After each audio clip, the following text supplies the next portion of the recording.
ವಿಜಯನಗರ ಜಿಲ್ಲೆಯಲ್ಲಿ ಭಾರೀ ಸದ್ದು ಮಾಡಿದ ಕತ್ತೆಗಳ ಖರೀದಿ ಕಂಪನಿಗೆ ಸದ್ಯ ತಾತ್ಕಾಲಿಕ ಬ್ರೇಕ್ ಬಿದ್ದಿದೆ. ಕತ್ತೆಗಳನ್ನು ಮಾರಾಟ ಮಾಡ್ತಿದ್ದ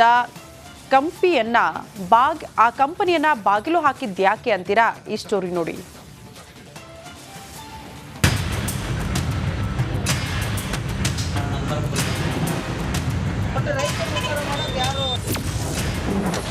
ಕತ್ತೆಗಳ ಮಾರಾಟ ಕಂಪನಿ ಕ್ಲೋಸ್. ಜನ್ನಿ ಮಿಲ್ಕ್ಗೆ ಬೀಗ ಜಡಿದ ನಗರಸಭೆ. ವಿಜಯನಗರ ಜಿಲ್ಲೆಯಲ್ಲಿ ಕತ್ತೆಗೆ ಭಾರಿ ಡಿಮ್ಯಾಂಡ್ ಶುರುವಾಗಿತ್ತು. ಕೈತುಂಬ ಸಂಬಳದ ಕೆಲಸ ಬಿಟ್ಟು ಕತ್ತೆ ಕಾಯೋಕೆ ಜನರು ಮುಂದಾಗಿದ್ರು. ಕಳೆದ 3 ತಿಂಗಳಿನಿಂದ ಕತ್ತೆ ಖರೀದಿಗೆ ನಾ ಮುಂದೆ ಅಂತ ಖರೀದಿ ಮಾಡ್ತಿದ್ರು. ಇಂಥವರಿಗೆ ಶಾಕ್ ನೀಡಲು ಕತ್ತೆ ಮಾರಾಟ ಕಂಪನಿ ಜನ್ನಿ ಮಿಲ್ಕ್ಗೆ ಬೀಗ ಬಿದ್ದಿದೆ. ಟ್ರೇಡ್ ಲೈಸೆನ್ಸ್ ಹೊಂದಿಲ್ಲ ಅಂತಕ್ಕಂತಹ ಆರೋಪದ ಮೇಲೆ ಏನು ಬಹು ನಿರೀಕ್ಷಿತ ಡಿಮ್ಯಾಂಡ್ ಇದ್ದಂತಹ ಕತ್ತೆಯ ಈ ಜಿನ್ನಿ ಮಿಲ್ಕ್ ಕಂಪನಿಯನ್ನ ಸದ್ಯಕ್ಕೆ ತಾತ್ಕಾಲಿಕವಾಗಿ ಕ್ಲೋಸ್ ಮಾಡಲಾಗಿದೆ. ನಾವು ಹೊಸಪೇಟೆಯ ಹಂಪಿ ರಸ್ತೆಯ ಈ ಒಂದು ಜಿನ್ನಿ ಮಿಲ್ಕ್ ಕಂಪನಿಯ ಬಳಿ ಇದ್ದೇವೆ. ಜನಮರಳು ಜಾತ್ರೆ ಮರಳು ಎಂಬಂತೆ ಜೆನ್ನಿ ಮಿಲ್ಕ್ ಕಂಪನಿ ರೈತರಿಂದ 3 ಲಕ್ಷ ಪಡೆದು 3 ಹೆಣ್ಣು ಕತ್ತೆ 3 ಕತ್ತೆ ಮರಿ ನೀಡುತ್ತಿತ್ತು. ಕತ್ತೆಯಿಂದ ಬರುವ ಹಾಲನ್ನ ಕಂಪನಿ ಪಡೆಯುತ್ತಿತ್ತು. ಇಷ್ಟೇ ಕತ್ತೆ ಕಾಯುವವರಿಗೆ ತಿಂಗಳಿಗೆ 80,000 ಸಹ ನೀಡುತ್ತಿತ್ತು. ಇದು ಫ್ರಾಡ್ ಅಂತ ತಿಳಿಯುತ್ತಿದ್ದಂತೆ ಆಂಧ್ರ ಪ್ರದೇಶದ ಅನಂತಪುರ ಮೂಲದ ಜೆನ್ನಿ ಮಿಲ್ಕ್ ಕಂಪನಿಗೆ ಬೀಗ ಬಿದ್ದಿದೆ.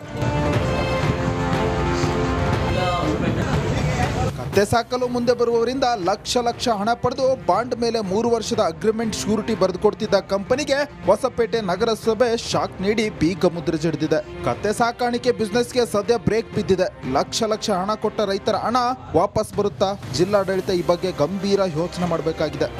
K Suresh Chauhan, Republic Kannada, Vijayanagara. Lock ಆಗಿದ್ರೆ ಜಾತಿ ನಿಂದನೆ ಕೇಸಲ್ಲಿ ಮುನಿರತ್ನ ಕೂಡ ಲಾಕ್ ಆಗಿದ್ದಾರೆ. ಇಂದು ಮುನಿರತ್ನ ಅವರ ಜಾಮೀನು ಅರ್ಜಿ ವಿಚಾರಣೆ ನಡೆಯಲಿದ್ದು ಜೈಲಾ ಬೇಲಾ ಅನ್ನೋದು ಗೊತ್ತಾಗುತ್ತೆ. ಈ ಕುರಿತ ಒಂದು ರಿಪೋರ್ಟ್ ಇಲ್ಲಿದೆ ನೋಡಿ.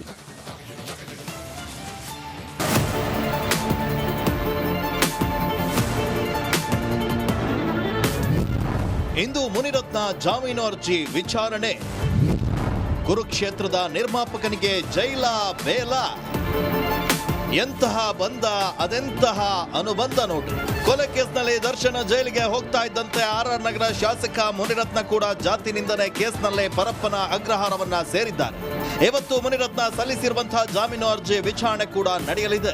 ಜನಪ್ರತಿನಿಧಿಗಳ ವಿಶೇಷ ನ್ಯಾಯಾಲಯದಲ್ಲಿ ಜಾಮೀನು ಅರ್ಜಿ ವಿಚಾರಣೆ ನಡೆಯಲಿದ್ದು ಹಿರಿಯ ವಕೀಲ ಅಶೋಕ ಹಾರ್ನಳ್ಳಿ ಮುನಿರತ್ನ ಪರ ವಾದವನ್ನ ಮಾಡಲಿದ್ದಾರೆ. ಹಿಂದೆ ಪಬ್ಲಿಕ್ ಪ್ರಾಸಿಕ್ಯೂಟರ್ ಪ್ರಾಸಿಕ್ಯೂಷನ್ ಪರ ಜಾಮೀನಿಗೆ ಆಕ್ಷೇಪಣೆಯನ್ನ ಸಲ್ಲಿಸಲಿದ್ದಾರೆ.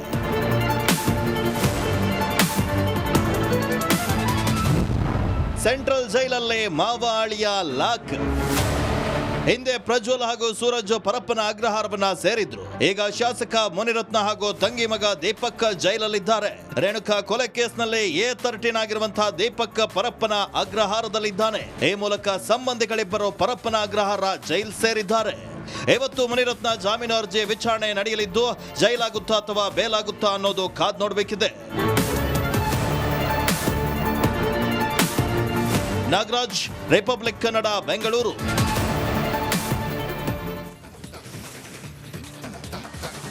ಪರಪ್ಪನ ಅಗ್ರಹಾರ ಅಪರಾಧಿಗಳಿಗೆ ಪಾಠ ಕಲಿಸುವ ವೇದಿಕೆ ಆಗಬೇಕು. ಆದರೆ ಇತ್ತೀಚೆಗೆ ಜನಪ್ರತಿನಿಧಿಗಳ ಅಡ್ಡಿಯಾಗಿ ಮಾರ್ಪಾಡಾಗ್ತಾ ಇದೆ. ಯಾಕೆ ಅಂತೀರಾ? ಈ ಸ್ಟೋರಿ ನೋಡಿ.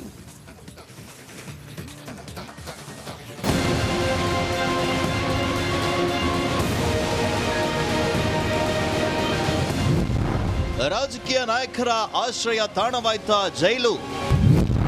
ಸೆಂಟ್ರಲ್ ಜೈಲಲ್ಲಿ 3 ರಾಜಕೀಯ ನಾಯಕರ ಸಮಾಗಮ.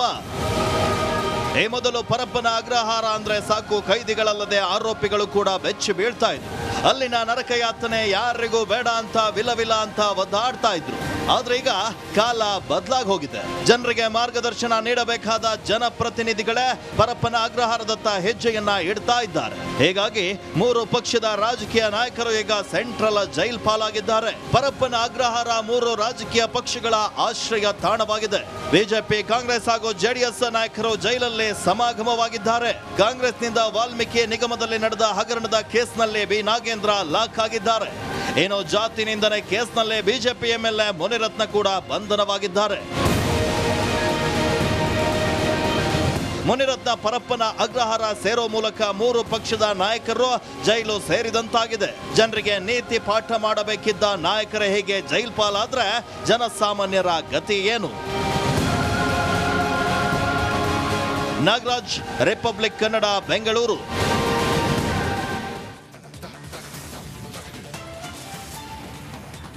ಮಂಗಲ ಹೊತ್ತಿ ಉರಿದಿದೆ. ಆದರೆ ಈ ಗಲಭೆಗೆ ಕೊಳ್ಳಿ ಇಟ್ಟಿದ್ಯಾರು ಅನ್ನೋದೇ ಯಕ್ಷ ಪ್ರಶ್ನೆಯಾಗಿದೆ.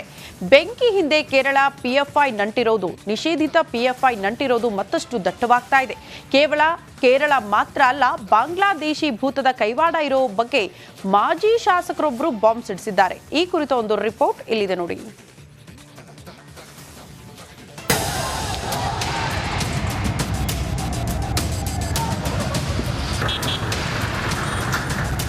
ಅನುಮಾನ.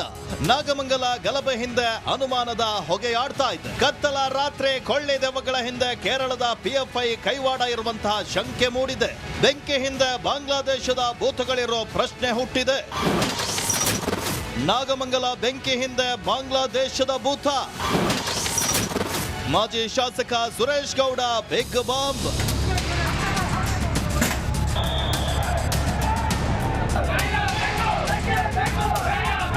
ಗಲಾಟೆ ಶುರುವಾದ ಕೆಲವೇ ಕ್ಷಣಗಳಲ್ಲೇ ನಾಗಮಂಗಲ ಹೊತ್ತುರಿದಿದೆ. ಕೋಮುಗೇಡಿಗಳ ಅಟ್ಟಹಾಸಕ್ಕೆ ಬೆಂಕಿ ಮಂಗಲ ದಗದಗಿಸಿದೆ. ಇದನ್ನೆಲ್ಲ ನೋಡಿದ್ರೆ ಈ ಗಲಭೆ ಪ್ರೀ ಪ್ಲಾನ್ ಅನ್ನೋ ಅನುಮಾನ ಮೂಡಿದೆ. ನಾಗಮಂಗಲ ಬೆಂಕಿಗೆ ಕೇರಳ ಮಾತ್ರವಲ್ಲ, ಬಾಂಗ್ಲಾದೇಶದ ನಂಟಿದೆ ಅಂತ ನಾಗಮಂಗಲ ಮಾಜಿ ಶಾಸಕ ಸುರೇಶ್ ಗೌಡ ಬಿಗ್ ಬಾಂಬ್ ಅನ್ನ ಸಿಡಿಸಿದ್ದಾರೆ. ಮಲ್ಲಾಪುರ ಜಿಲ್ಲೆಯ ಇಬ್ಬರು ಯುವಕರು ಅದರಲ್ಲಿ ತೋರಿಸಿದಾಗ ನಾನು ಶಾಸಕನಾಗಿದ್ದಂಥ ಸಂದರ್ಭದಲ್ಲಿ ಹಲವಾರು ಪೊಲೀಸ್ ಅಧಿಕಾರಿಗಳಿಗೆ ಮತ್ತು ಅವತ್ತಿನ ಗೃಹ ಸಚಿವರಿಗೂ ಸಹ ನಾನು ಒಂದು ಕಿವಿ ಮಾತು ಹೇಳಿದ್ದೆ. ನಮ್ಮ ತಾಲೂಕಿನಲ್ಲಿ ಎಲ್ಲೋ ಒಂದು ಕಡೆ ಬಾಂಗ್ಲಾದೇಶಿಯರು ಸಹ ಇದ್ದಾರೆ. ಅವ್ರು ಹೇಗೆ ಬಂದಿದ್ದಾರೆ ಗೊತ್ತಿಲ್ಲ, ಅವರೆಲ್ಲ ಯಾವ ರೀತಿ ವಾಸ ಮಾಡ್ತಾ ಇದ್ದಾರೆ ಅಂತ ಗೊತ್ತಿಲ್ಲ. ಅಲ್ಲಲ್ಲಿ ತೋಟಗಳಲ್ಲಿ ವಾಸ ಮಾಡ್ತಾ ಇದ್ದಾರೆ. ಅವ್ರನ್ನ ಯಾರು ಕರ್ಕೊಂಬಂದಿದ್ದಾರೆ, ಸ್ವಲ್ಪ ಹುಷಾರ ನೋಡಿ ಅಂತಕ್ಕಂಥದ್ದು ಹೇಳಿದೆ. ಅವತ್ತು ಸಹ ಕೇರಳ ಮೂಲದ ಇಬ್ಬರು ಕಿಡಿಗೇಡಿಗಳು ಅರೆಸ್ಟ್. ನಾಗಮಂಗಲ ಬೆಂಕಿ ಹಿಂದೆ ಕೇರಳದ ಕೈವಾಡ ಇರೋ ಶಂಕೆ ಮತ್ತಷ್ಟು ದಟ್ಟವಾಗಿದೆ. ಗಲಭೆಯಲ್ಲಿ ಇಬ್ಬರು ಕೇರಳ ಮೂಲದವರನ್ನ ಬಂಧಿಸಿರುವುದಾಗಿ ಖುದ್ದು ಮಂಡ್ಯ ಎಸ್ಪಿ ಬಾಲದಂಡಿ ಹೇಳಿದ್ದಾರೆ. ಯೂಸುಫ್ ಅಂತೇಳಿ ಈತ ಸದ್ಯ ನಾಗಮಂಗಲ ಟೌನ್ದಲ್ಲಿ ವಾಸವಾಗಿದ್ದಾರೆ. ಸ್ವಂತ ಸ್ಥಳ ಕೋಲಿಕೆರೆ ಗ್ರಾಮ, ಅಲ್ಲಂಗೂರು ಪಂಚಾಯಿತಿ, ಮಲಪ್ಪುರಂ ಡಿಸ್ಟಿಕ್, ಕೇರಳ ರಾಜ್ಯ. ಅದೇ ರೀತಿ ನಾಸೀರ್ ಅಂತೇಳಿ ಇವನು 45 ವರ್ಷ. ಇವರಿಗೆ ಆ ಥರದ PFI ಆಗಲಿ ಅಥವಾ ಇತರೆ ಬೇರೆ ಯಾವುದಾರ ಆರ್ಗನೈಸೇಷನ್ ಜೊತೆ ಲಿಂಕ್ ಇರುವ ಬಗ್ಗೆ ಯಾವುದೂ ಮಾಹಿತಿ ನಮಗೆ ಇದುವರೆಗಿನ ತನಿಖೆಯಲ್ಲಿ ಕಂಡು ಬಂದಿಲ್ಲ.